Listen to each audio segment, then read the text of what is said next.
We'll start by entering a reference manually into EndNote.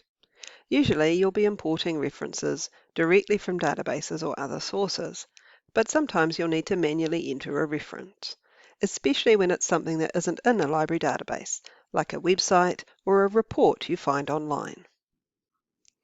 For demonstration purposes, I'll enter the details for this book, Reptiles and Amphibians of New Zealand, a Field Guide.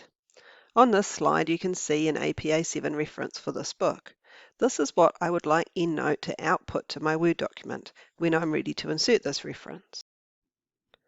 So in EndNote, I can enter a new reference by clicking the New Reference button.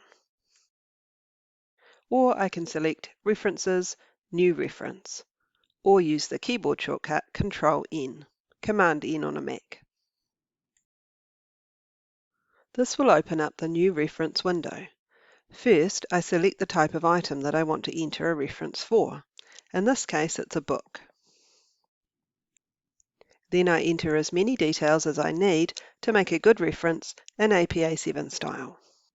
I'll enter the authors. For multiple authors, I put each author on a new line by hitting Enter or Return after each name. Then the year of publication, the title, and the publisher. Then I save the reference and close the new reference window. My new reference will appear in the center panel. When it's selected, I'll see a preview of the reference at the bottom of the summary panel. To see how it will look in my reference list, I need to choose the style I'll be using in the Style Chooser here. For this demonstration, we'll be using APA 7, so if APA 7 is not selected, choose it from the drop-down menu.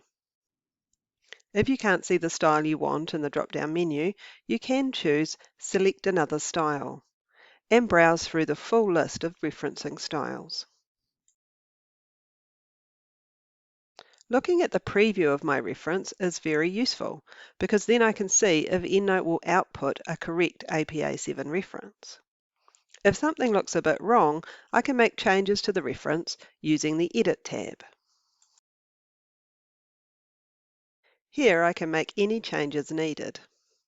Once I save my changes, the preview will also change. Here's a handy tip. If you accidentally close this editing panel by clicking the X in the top right corner, it can be difficult to see how to get that panel back again. But if you double-click on any reference in your library, it comes right back.